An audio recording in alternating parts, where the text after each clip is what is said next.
Good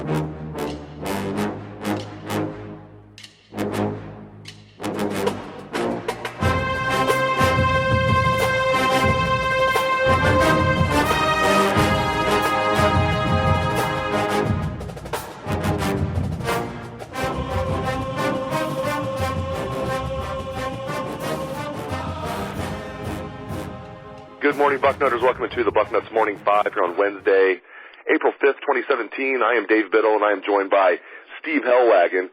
Steve, we had a chance to interview Urban Meyer yesterday after practice. He gave a lot of information, as he usually does, but he was even given more information than usual. You know, our buddy Bill Rabinowitz from the Columbus Dispatch just asked him, what are some position battles that are up for grabs? And Urban's like, how about I just go through, the entire, starters on both sides of the ball? We're like, okay, that sounds good. Let's do that. So, Steve, let's start with the offense. What really jumped out at you when he went through the offense? I mean, he touched on a lot of things. Was there one thing on the offense as far as movers and shakers that really jumped out to you? Yeah, I think quarterbacks, obviously you start there. Certainly is J.T. Barrett's job, but it sounds like Joe Burrow has the upper hand right now on Dwayne Haskins, and of course the early enrolling freshman Tate Martell. He's going to be, behind the others because he just got there. But that is very telling to me. It sounds like Joe's done pretty well in the first time practices. Nothing bad necessarily about what Dwayne's done, just, hasn't overtaken him yet. So I would say that's probably one.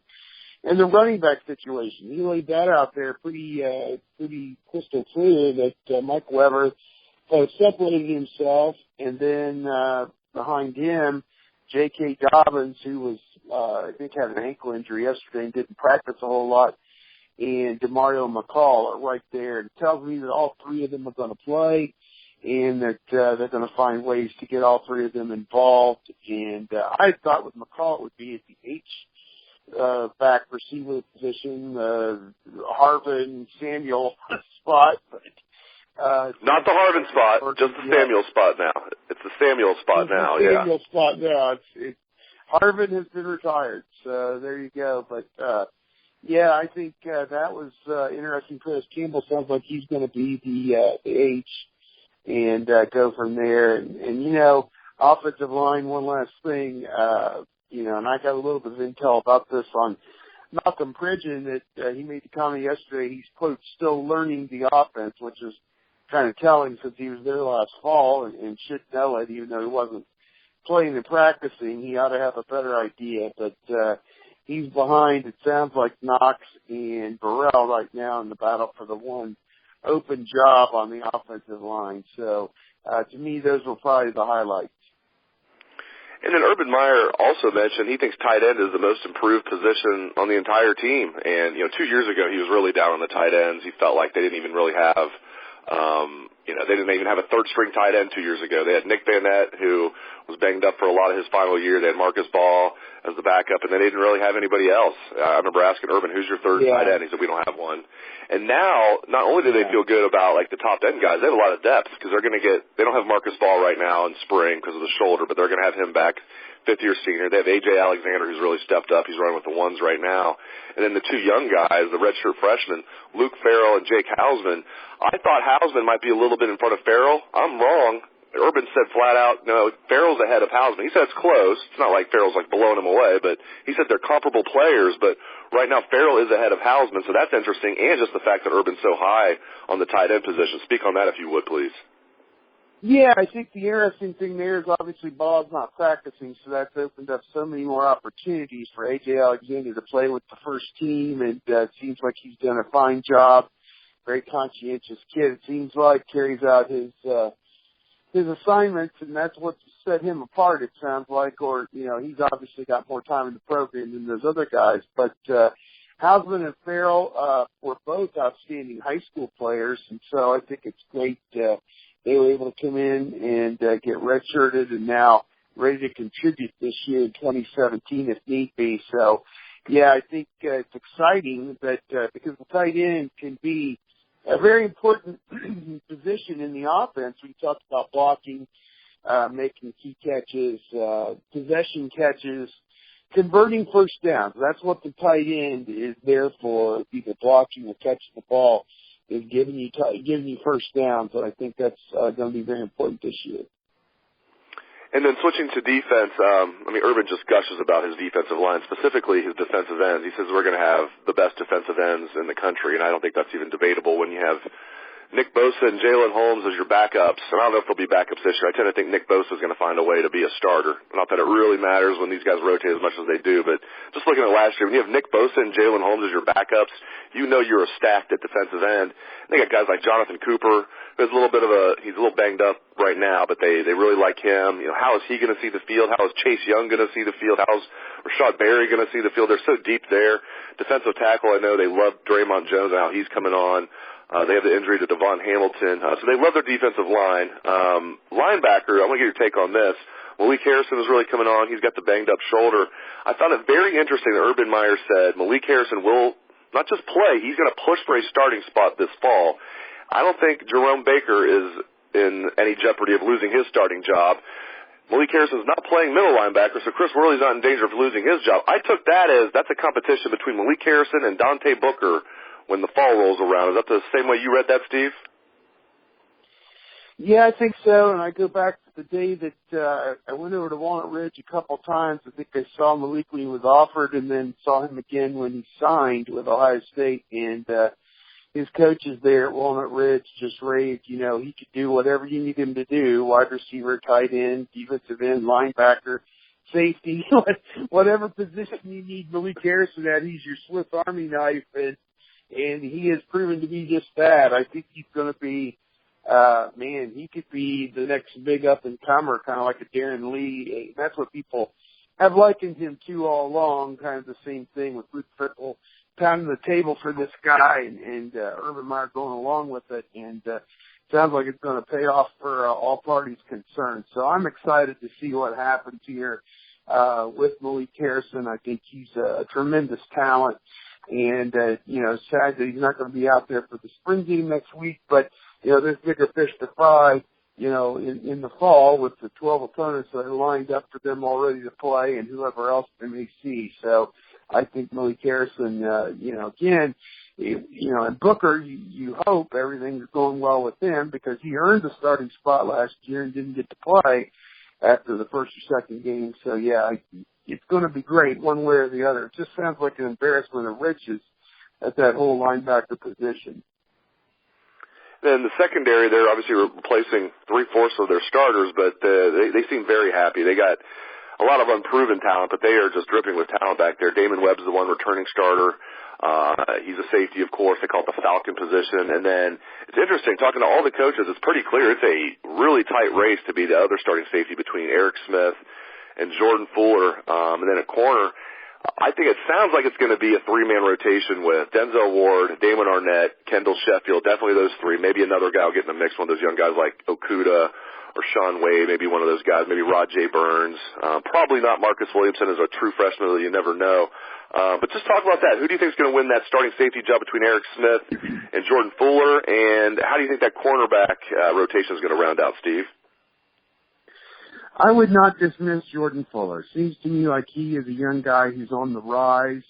Eric Smith was a highly touted recruit out of Glenville, and the issue with him has always been injuries and getting on the field. So I think he's had some problems, obviously, in that regard, and I think that, it's going to be interesting to see if he can hold off Jordan Fuller. But I think Jordan Fuller is a young guy who's on the rise.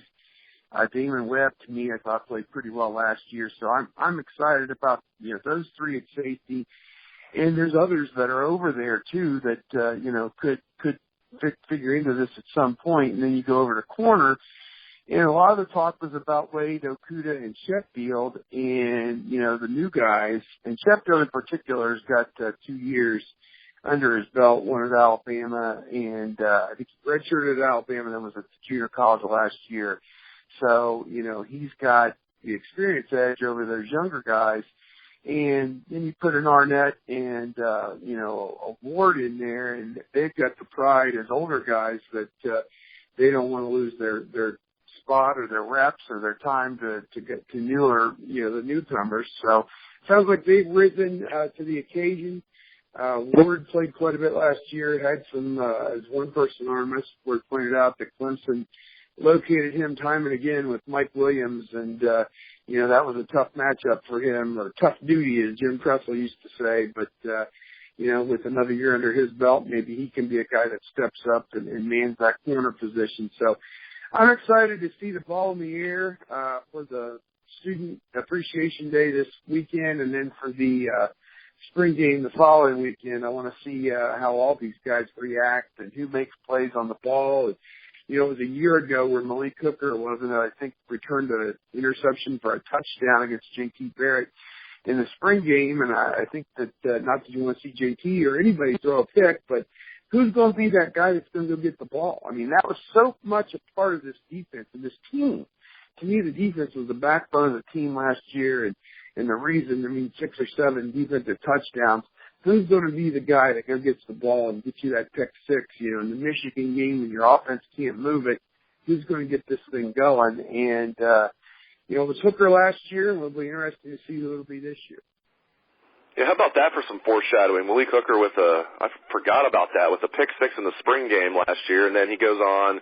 Oh, yeah, I still have the photo of JT half-heartedly following him. Yeah, I'm not really going to go after you too hard here. Bro. But how about that? Yeah, Malik Hooker goes on, gets the 7 interceptions in the season, sets the school record with 3 interceptions returned for touchdowns. I don't think we're never going to see that record broken. Maybe we will. Hopefully we will this year. Maybe Kendall Sheffield will break it this year. I doubt it. That is just stunning when you think about returning 3 interceptions for touchdowns in one season. It's crazy. Hey, before I let you go, Steve, one more really interesting thing that Urban Meyer hit on. Obviously, the deep ball is a huge emphasis of spring for the Buckeyes offense. They need to connect on the deep ball. They say we like to pound the ball at you, then hit you over the top. All they've been doing is pounding the ball at you. They haven't been doing any of the hitting people over the top. So Urban is very giddy about the